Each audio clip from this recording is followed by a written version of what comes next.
Eu quero convidá-los a abrirem suas Bíblias, Atos dos Apóstolos, capítulo 4. Eu não sei se os irmãos já ouviram alguma mensagem no culto à noite sobre Ananias e Safira. Particularmente eu nunca ouvi, vai ser a primeira vez que eu prego, e eu não sei, talvez a primeira vez que muitos vão ouvir, talvez a última. Porque nós pastores, quando não estamos numa exposição sistemática, escolhemos os textos prediletos. Eu posso dizer aos irmãos que esse daqui seria um dos últimos textos que eu escolheria para pregar num culto de domingo à noite. Mas certamente Deus tem uma mensagem aos nossos corações essa noite, à luz desse texto. Eu estava em outras exposições e alguns irmãos diziam assim: o pastor vai tirar leite de pedra, porque não tem como tirar nada de edificação para a igreja. Mas é a palavra do Senhor. Toda a Escritura é palavra de Deus. E toda a Escritura tem ensinamentos que perpassam toda a história da humanidade. E tem ensinamentos que são duradouros até a volta do Senhor. Então, vamos extrair as lições do Senhor aos nossos corações à luz desse texto essa noite. Atos dos Apóstolos, capítulo 4, versículo 32, nós vamos correr com a nossa leitura até o versículo 11 do capítulo 5. Nos diz assim o versículo 32 do 4 adiante: da multidão dos que creram era um o coração e a alma. Ninguém considerava exclusivamente sua nenhuma das coisas que possuía. Tudo, porém, lhes era comum. Com grande poder, os apóstolos davam testemunho da ressurreição do Senhor Jesus, e em todos eles havia abundante graça. Pois nenhum necessitado havia entre eles, porquanto os que possuíam terras ou casas, vendendo-as, traziam os valores correspondentes e depositavam aos pés dos apóstolos. Então se distribuía a qualquer um à medida que alguém tinha necessidade. José, a quem os apóstolos deram o sobrenome de Barnabé, que quer dizer filho de exortação, levita, natural de Chipre, como tivesse um campo, vendendo-o, trouxe o preço e o depositou aos pés dos apóstolos. Entretanto, preste atenção na conexão. A história de Ananias e Safira não está isolada, ela está conectada ao que vem anteriormente. Entretanto, certo homem chamado Ananias, com sua mulher Safira, vendeu uma propriedade, mas em acordo com sua mulher, reteve, pode grifar essa palavra, reteve parte do preço e levando o restante, depositou aos pés dos apóstolos. Então disse Pedro: Ananias, por que encheu Satanás teu coração, para que mentisses ao Espírito Santo, reservando parte do valor do campo? Conservando-o porventura não seria teu? Ora, se você não tivesse vendido, o campo já não era seu? E vendido, não estaria em teu poder? Como, pois, assentaste no coração este desígnio? Não mentiste aos homens, mas a Deus. Ouvindo essas palavras, Ananias caiu e expirou, ou seja, morreu, sobrevindo grande temor a todos os ouvintes. Levantando-se os moços, cobrindo-lhe o corpo e levando-o, sepultaram. Quase 3 horas depois que já haviam enterrado Ananias, quase 3 horas depois, entrou a mulher de Ananias, não sabendo o que ocorrera. Então Pedro, dirigindo-se a ela, perguntou-lhe, dizendo: dize-me, vendestes portanto aquela terra? Ela mente. Ela respondeu: sim, portanto. Tornou-lhe Pedro: por que entraste em acordo para tentar o Espírito do Senhor? Tentar o Espírito do Senhor é a expressão que não vai aparecer em nenhum outro lugar do Novo Testamento, tá? Tentar o Espírito do Senhor. Eis aí à porta os pés dos que sepultaram teu marido, e eles também te levarão. No mesmo instante, caiu ela aos pés de Pedro e expirou. Entrando os moços, acharam-na morta, e levando-a, sepultaram-na junto do marido. E sobreveio grande temor a toda a igreja. É a primeira vez em Atos dos Apóstolos que aparece a palavra igreja, assembleia, primeira vez. E a todos quantos ouviram a notícia destes acontecimentos. Chocante, não é verdade? Uma história que nos causa pavor. Eu penso que se essa história estivesse alocada no Antigo Testamento, ficaríamos mais tranquilos. Para aqueles que falam que o Novo Testamento é a era da graça, e que Deus está agindo de uma forma diferenciada, que Deus é mais misericordioso, isso aqui é espantoso, porque já é no Novo Testamento, é bem no início da igreja, e o assunto é muito sério. Nesta passagem aprendemos o que deve ser feito ao Senhor, versículos 32 a 37 do capítulo 4, e o que não fazer, o que deve ser evitado a todo custo, está aí no capítulo 5, do versículo 1 até o 11. O texto aqui em apreço, meus amados irmãos, é um contraste entre a conduta de Barnabé, é o que está em destaque, e a conduta de Ananias e Safira.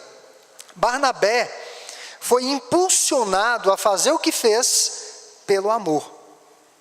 A motivação era o amor. Ananias e Safira foram motivados pelo egoísmo. Isso é meio até antagônico. Uma pessoa dá uma oferta para a igreja e ela é motivada pelo egoísmo, pastor. Isso é muito esquisito. Mas os irmãos vão perceber ao longo da exposição. Barnabé ofertou para a glória de Deus e socorro a irmãos necessitados. É o que o texto está falando. Que à medida que os irmãos tinham necessidade no seio da comunidade, no seio da igreja, os mais abastados se desfaziam de alguns bens e levavam todo o produto e depositavam aos pés dos apóstolos. O que se pode perceber aqui, irmãos, se auferir, é que havia um certo voto, um compromisso dos membros da igreja de depositarem tudo aos pés dos apóstolos daquilo que eles negociavam e vendiam. Eles não eram obrigados a fazer isso. Ninguém é obrigado a fazer nada. Mas havia um voto, havia um comprometimento, havia uma causa maior. E isso era muito sério no seio da comunidade ali do primeiro século. Barnabé, Ananias e Safira fizeram isso para a própria glória. Não foi para a glória de Deus. Reverendo Emílio Garófalo, quando esteve aqui falando no sábado, numa ocasião do aniversário da nossa igreja, fez uma consideração que me marcou profundamente. O ser humano está sempre procurando a glória. Seja no campeonato de futebol, seja terminando uma faculdade, uma pós-graduação, saindo bem no trabalho, um casamento bem-sucedido, filhos bem-sucedidos. Nós estamos em busca da glória, sempre procurando. E é aí que nós temos que tomar cuidado, para não buscar a nossa própria glória em detrimento da glória de Deus. Veja que Barnabé foi impulsionado pelo Espírito Santo, enquanto Ananias e Safira foram por Satanás. Pedro já associa aquela ação a Satanás. É pesado esse texto aqui, é muito pesado. É a primeira vez que aparece a palavra igreja justamente para falar da importância da igreja. É a primeira vez que nós vemos na igreja uma ação disciplinar. E a primeira ação disciplinar na igreja é de morte. Exatamente para dizer que o salário do pecado é a morte.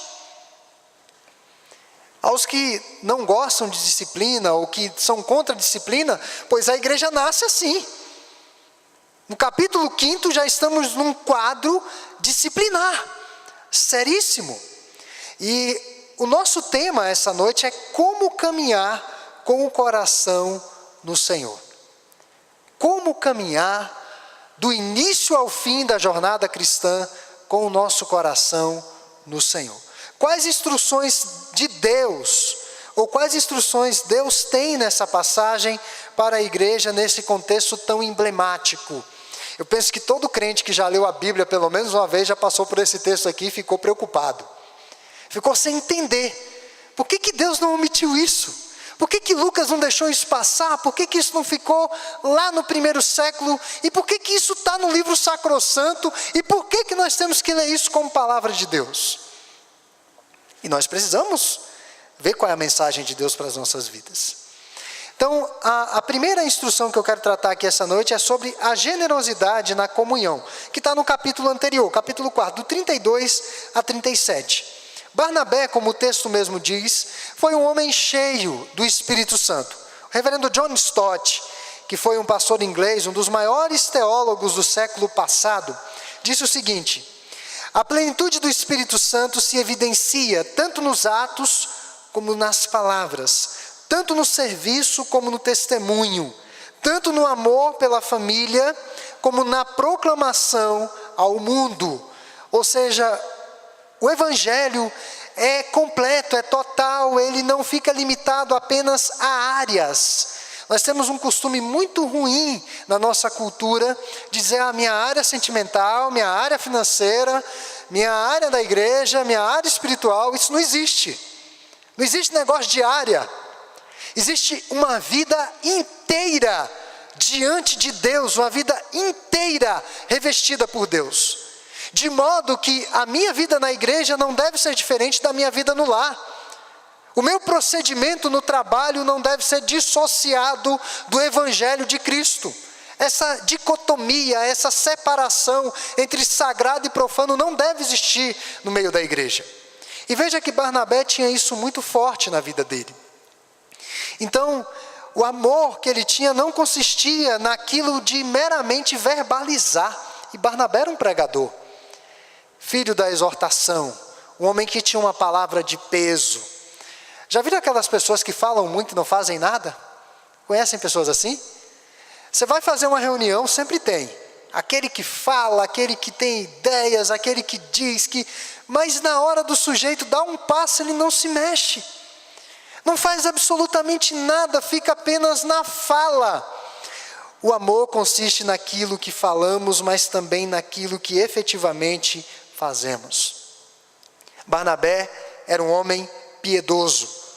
Chama-nos a atenção que Barnabé sempre investiu em pessoas. Como é diferente, como são diferentes os valores da nossa sociedade. Investimos em imóveis, investimos no carro, investimos na roupa, investimos em tantas coisas. Barnabé foi um homem que investiu em pessoas. Ele sempre esteve envolvido em importantes serviços para a igreja. Nesta passagem, Barnabé abre mão de uma propriedade para assistir aos necessitados da igreja. Mais tarde, Barnabé vai investir na vida de um certo sujeito chamado Saulo. Já ouviram falar? Que se tornou um dos maiores apóstolos e pregadores da igreja de todos os tempos. Paulo recebeu o investimento de Barnabé na sua vida. Ele investiu também no certo João Marcos, que o próprio Paulo havia desistido, mas Barnabé resolveu investir no João Marcos. Sua motivação era ajudar as pessoas e demonstrar assim o amor de Cristo. Sua fé e amor eram evidenciados por obras. Aparecia. Então, generosidade na comunhão. E vamos à passagem que vamos concentrar maior atenção e energia essa noite. Uma outra lição que esse texto vai nos ensinar sobre andar com Deus, além da generosidade na comunhão, tomando como exemplo Barnabé, mas claro que acima de Barnabé, a graça de Deus na vida dele, que se não fosse Deus, nada feito, é o pecado de Ananias e Safira. O que aprendemos com a história e a experiência trágica desse casal, irmãos? Seria uma passagem desnecessária de se considerar? Será? Porque Deus fez isso apenas naquele momento, nós não temos história de que Deus faça isso hoje. Era algo apenas localizado para a igreja primitiva, então não há nenhuma lição para nós hoje, apenas a leitura pura e seca. Como considerar esse texto, percebendo a mensagem de Deus para a igreja de todos os tempos? O que Deus quer dizer a nós outros e o que Deus quis dizer aos que receberam essa mensagem, ou que participaram desse episódio trágico. Como eu disse na leitura, percebam aí a conexão no capítulo 5, versículo 1, a primeira sentença, entretanto. Aqui há um contraponto à oferta de Barnabé. O dinheiro de Barnabé e Ananias adivinham da mesma natureza de negócio. Foi a mesma natureza. Eles venderam um patrimônio, um imóvel, por um preço, e ficaram com o dinheiro. E o dinheiro era para ser destinado para aquele voto, aquele compromisso que eles tinham em relação à igreja. Barnabé foi considerado um homem virtuoso, enquanto que Ananias e sua esposa, pecadores. A indagação, por quê? O que faz diferença entre Barnabé e o casal, Ananias e Safira. O que faz a diferença não é exatamente o dinheiro, não é exatamente o volume do dinheiro. Aqui eu não vou fazer nenhuma conexão com o dízimo, tá? Que quem não entregar o dízimo vai morrer, porque senão tinha morrido já muita gente. Não é nada disso. Não vou fazer nenhuma conexão com isso daqui. Mas eu quero ir mais a fundo, principalmente nessa questão da contribuição nas nossas considerações finais. O que faz a diferença não é exatamente o dinheiro ou o seu volume, mas é a intenção do coração daqueles irmãos. É o quanto eles se consagraram e se dedicaram a Deus. É aí que está a diferença. Talvez Ananias e Safira poderiam vender e dar uma parte e não serem mortos, porque eles ficaram apegados a uma parte, eles tinham um voto e não cumpriram. Eles não cumpriram o voto. Algo que eu quero dizer essa noite, meu irmão, e eu falo para mim também, às vezes em algumas situações de aperto que nós passamos, algumas dificuldades, seja de qualquer natureza, de saúde, na família, financeira, nós fazemos alguns votos. Cuidado com isso. Cuidado com isso. Se fizer um voto a Deus, cumpra. Cumpra. Não deixe de cumprir votos ao Senhor. Isso tem implicações seríssimas para a sua espiritualidade, de qualquer natureza. Às vezes na hora do desespero, Senhor, se o Senhor fizer isso, Senhor, eu prometo que vou fazer isso. E às vezes Deus faz. E nós não cumprimos. Não é uma barganha. Mas se não for para cumprir o voto, não faça voto. Não faça. Prefira não fazer. Então o ponto é que não foi o dinheiro, mas até onde aquele casal estava consagrado e dedicado genuinamente a Deus. Vejam, irmãos, que Ananias e Safira não eram pessoas anônimas na igreja, não eram pessoas reconhecidas como não cristãs, não eram pessoas que passavam ali no anonimato, não. Lucas dá uma atenção a esse casal. Ananias e Safira eram membros da igreja presbiteriana, ou membros da igreja, eram batizados, eram professos, eles viviam juntos com os irmãos, eles tinham comunhão com os irmãos, ou seja, eles cantavam, eles oravam, eles participavam do culto, eles falavam a mesma linguagem de fé. Você olhava para aquele casal externamente, esse casal é super crente, esse casal é crente demais, é um casal acima de qualquer suspeita. Eu vou dizer para os irmãos aqui uma história que eu ouvi, tem muito tempo, já deve ter uns 20 anos, embora eu tenha cara de novo, mas eu sou já quase um crente velho. Eu me lembro de um presbítero que certa feita foi visitar um casal que nunca se batizava na igreja, nunca professava a fé. Eles eram muito ativos, eram muito dispostos, desprendidos, e certa feita esse presbítero foi visitar o casal e indagar por que eles não se tornavam membros da igreja. E daí, lá pelas tantas na conversa, não sei se foi a mulher ou o marido, começou a chorar e disse ao presbítero, revelaram ao presbítero, um casal acima de qualquer suspeita, que eles eram irmãos de sangue, de pai e de mãe. Tinham 2 filhos. E o pior nessa história toda, se amavam demais. O presbítero ficou como os irmãos, chocado. Foi para casa, aqueles irmãos, aquelas pessoas nunca mais voltaram na igreja. Um casal acima de qualquer suspeita, e era assim a situação de Ananias e Safira.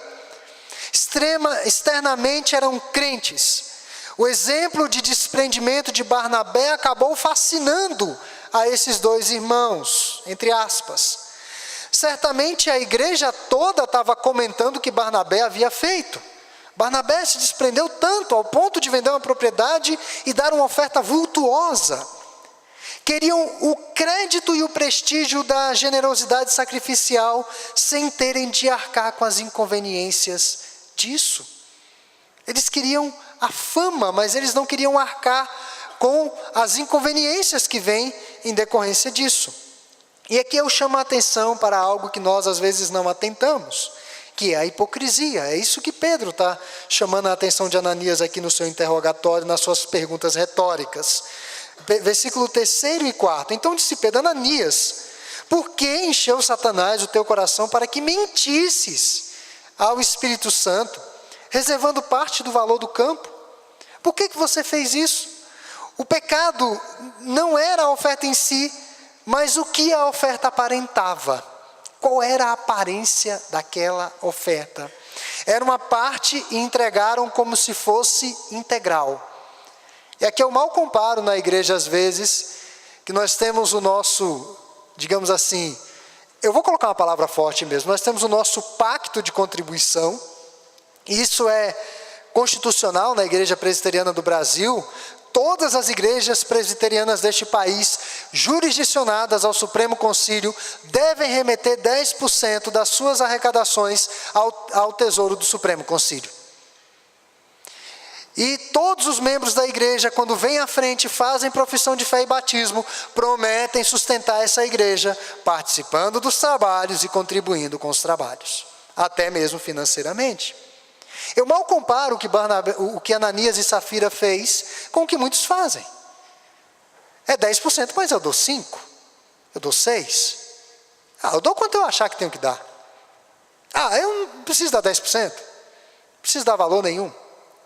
Claro que a punição não vai ser tão severa. É o que eu falei, se fosse morrer por causa de dízimo, muita gente teria morrido. Então, era uma parte e entregaram como se fosse integral. Era uma parte, mas não era integral. O que perturbou a Pedro foi o aspecto de uma ação que era magnífica, igual a de Barnabé, mas que na verdade não era igual, porque eles haviam retido. E essa palavra no grego tem um significado importante aqui. Reter é tomar para si, apoderar-se, assenhorar-se. A partir desse momento, a palavra de Deus já não tinha comando na vida daquele casal. Eles estavam de comum acordo. Veja que, eu penso, irmãos, tá? Que eu estou conjecturando, que não é permitido, mas eu penso que se Safira tivesse confessado o pecado a Pedro, ela não teria morrido. Se ela tivesse dito: olha, não é esse o valor integral do campo. Isso é uma parte do valor, mas não é o integral. Tomou para si, tocar, tomar, guardar, esconder. O pecado aqui era apresentar uma santidade, uma consagração, uma generosidade, uma liberalidade, com a outra parte do dinheiro escondida. É aqui que está o pecado. Não é o dinheiro em si, são aparências. Pedro associa a ação de Ananias, no primeiro momento, com o diabo, com Satanás. Jesus chega a chamar os fariseus de raça de víboras. E Jesus fala de uma forma muito clara: hipócritas. Têm uma aparência boa, mas não são bons, são maus. Na verdade, Ananias não estava preocupado com o bem-estar da igreja, daqueles irmãos necessitados e com a glória de Deus, mas estava preocupado consigo mesmo, com a sua própria glória. E essa atitude de Ananias e Safira para Pedro foi falsidade, o que implicava na participação de Satanás em todo aquele negócio. Irmãos, aqui tem algo assim, é impressionante a Bíblia. Veja o versículo 4. Ele diz no finalzinho assim: não mentiste a homens, mas a quem? A Deus. Quem mente é filho de quem? Do diabo. A pergunta é: Ananias e Safira eram crentes? Eles não eram crentes. É aí que está o pulo do gato para entender por que eles foram mortos daquela forma. Eles não eram crentes. Definitivamente não. A exortação que eu faço essa noite para todos nós, diante do nosso eterno Deus: sejamos o que somos, de fato e de verdade. Diante de Deus não existem máscaras. Aparentar algo ao Senhor que não existe em sua essência não é fé, mas é uma tolice arriscada. Diante de Deus nós estamos completamente expostos. Ele sabe o que vai na nossa mente e no nosso coração. Outra lição importante aqui, além da hipocrisia desses membros da igreja, eu vou chamá-los assim, foi fazer as coisas do jeito deles. Eu vou fazer do meu jeito. Deus coloca condições para nos achegarmos a Ele. Não existe meia consagração. Isso aqui Deus toca, isso aqui Deus não toca. Não existe isso. Não é a minha forma e a minha maneira de se achegar a Deus, de andar com Deus e de cultuar a Deus. Deus tem maneiras, formas e mandamentos que nós devemos seguir. Uma outra lição é que Deus conhece o oculto. O casal não chegou a identificar a gravidade do seu pecado. Imaginavam que seriam elogiados, e olha só a tragédia que aconteceu com eles. Que isso ficaria registrado para a história não como algo a ser louvado, como algo virtuoso, mas a ser contado na história como um exemplo a definitivamente não ser seguido. Não devemos seguir esse exemplo. Para Deus, nada está oculto. Absolutamente nada. E o que aconteceu depois desses acontecimentos, ou o que ocorreu depois desse episódio do falecimento, ou da morte dessas duas pessoas? Versículo 5 fala que houve grande temor na comunidade, e versículo 11 diz que sobreveio grande temor na igreja. Temor a quem? A Pedro? Temor a Pedro, irmãos? Temor de ser exposto numa situação disciplinar à igreja? Vergonha dos homens? Temor a Deus. Veio grande temor a Deus. O que restou do temor de Deus da igreja primitiva na igreja dos nossos dias? O que há de temor de Deus na igreja de nossos dias? As pessoas estão muito mais preocupadas com os seus sonhos e com a maneira pela qual elas querem fazer as coisas, do seu jeito. Deus é apenas um instrumento para eu adquirir bênçãos. O que restou do temor a esse Deus na igreja dos nossos dias? Irmãos, é impossível qualquer pregador remontar ou retratar o inferno. É impossível. Mas se nós ficamos chocados com a morte desse casal, imagine com o inferno. Foi o juízo por uma ação só, por um voto não cumprido. Imagine o Sheena, o Hades, o inferno. Então as pessoas não medem limites para tentar a Deus nos nossos dias. Há muita insanidade acontecendo em meio ao povo de Deus. Definitivamente não sabem com quem estão lidando. Com Deus. Não sabem. Então eu quero concluir, como caminhar com o coração no Senhor? Evitando a hipocrisia, evitando fazer as coisas do seu jeito e sabendo que o Senhor Deus conhece o oculto. A pergunta é, será que Deus foi muito duro? Será que Deus foi muito radical com Ananias e Safira? Muitos diriam, puxa, mas Deus foi muito mal. E logo no Novo Testamento que ele aparece tão bonzinho. Não. Deus não foi duro porque não existe um meio cristão. Ananias e Safira não eram verdadeiros crentes, por uma razão evidente. Quando Ananias e Safira tiveram de escolher entre o que eles julgavam ser o seu bem-estar e o bem-estar de Deus, eles escolheram o seu bem-estar. Meus irmãos, a pergunta é, também somos infiéis? Também entregamos parte da nossa vida aparentando que estamos entregando tudo? A nossa consagração é administrada por nós mesmos. Nós dizemos a Deus até onde deve ser essa consagração. Somos nós que dizemos o quanto fiéis nós devemos ser a Deus. É essa indagação que a igreja tem que fazer em todo o tempo, em todos os tempos. à luz desse texto. Temos de ter cuidado. Quando nos fazemos senhores e mestres dos nossos pensamentos e das nossas ações, nós estamos dizendo para Deus não nos mudar conforme a imagem e semelhança de seu Filho. Nós estamos dizendo a Deus para não sermos crentes verdadeiros. Um cristão verdadeiro tem um Senhor e tem leis novas. Um cristão verdadeiro não vive de sentimentalismos, ele não sente de Deus que tem que fazer algo. Mas um cristão verdadeiro faz o que tem que fazer a despeito dos seus sentimentos, porque ele é obediente a Deus. A despeito daquilo que lhe é conveniente, porque ele é obediente a Deus. A despeito daquilo que lhe é confortável, porque ele é obediente a Deus. Um cristão não mente, um cristão não rouba, um cristão não mata, um cristão não subjuga outras pessoas. Sabe que a Deus adoração. Uma das lições primordiais dessa passagem em relação aos recursos deste mundo.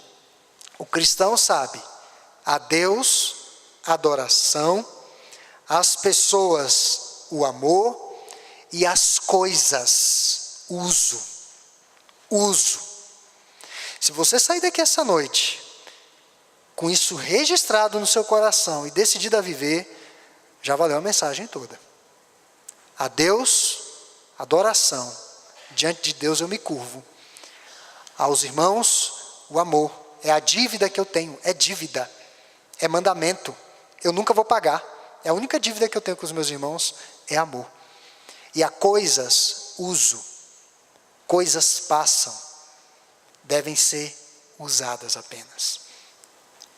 Mas qual é o evangelho da moda dos nossos dias? O que 90% da igreja brasileira acaba ouvindo. Já ouviram isso? Se eu sou filho do rei, eu tenho que viver como? No mínimo, como filho do rei, como um príncipe. Então dê a Deus, dê tudo e Deus te dará 5 vezes mais. Isso é mentira. Isso é engodo diabólico, que acabou consumindo parte desses pregadores do erro. Meu irmão, você pode dar a Deus tudo. Talvez você não tenha 5, nem 4, nem 3, nem 2, talvez não receba nada em volta. Nada. Porque na verdade nós não estamos dando algo a Deus, Deus já nos deu. As pessoas têm um entendimento errôneo das coisas. Não existe esse jogo com Deus. Não existe barganha com Deus. Isso é uma mentira. Existe uma expressão, um código, ou uma sigla CDC, já ouviram falar? Código de Defesa do Crente. Então se você deu uma oferta, se você deu um dízimo, se você deu qualquer coisa na igreja, Deus vai ter que multiplicar, Deus vai ter que escancarar a janela dos céus, e Deus vai te abençoar. E se Ele não fizer, você pode recorrer ao CDC. Mas o Senhor falou. Eu quero dizer aqui, irmãos, em relação a dízimo e oferta. Dízimo e oferta não é investimento para futuro, tá? Tem nada a ver com isso. Dízimo e oferta pressupõe algo que aconteceu no passado. Dízimo e oferta é movido por gratidão. Dízimo e oferta é movido por uma consciência cristã de que Deus nos tem sustentado, de que Deus tem sido fiel, muito além do que nós merecemos. Muito além do que nós merecemos. Porque se nós pedirmos a Deus exatamente o que merecemos, Ele vai nos dar um inferno, que é isso que nós merecemos. Então dízimo, oferta, tudo que nós entregamos pressupõe que Deus fez algo, então não existe CDC. O que se prega hoje, irmãos, é a soberania do homem e a servidão de Deus, a responsabilidade de Deus. É isso que se prega hoje. O homem é soberano, o homem tem a palavra, o homem fala isso e aquilo e acontece, e Deus é um servo. Deus é responsável, Deus tem que fazer. Que inversão de valores é essa? Soberano é Deus, servos somos nós. E eu diria que somos servos privilegiados, porque nós temos a garantia de redenção. Então essa noite eu quero que nós sejamos movidos a essa reflexão. Como que está o nosso coração nessa jornada com o Senhor? O nosso coração está nele de fato? Ou o nosso coração está em outras coisas desta vida? Que Deus nos ajude a notarmos que horrível coisa é cair nas mãos de um Deus vivo. Que Deus nos ajude, irmãos, a sermos cristãos autênticos e a não seguirmos após o exemplo de Ananias e Safira.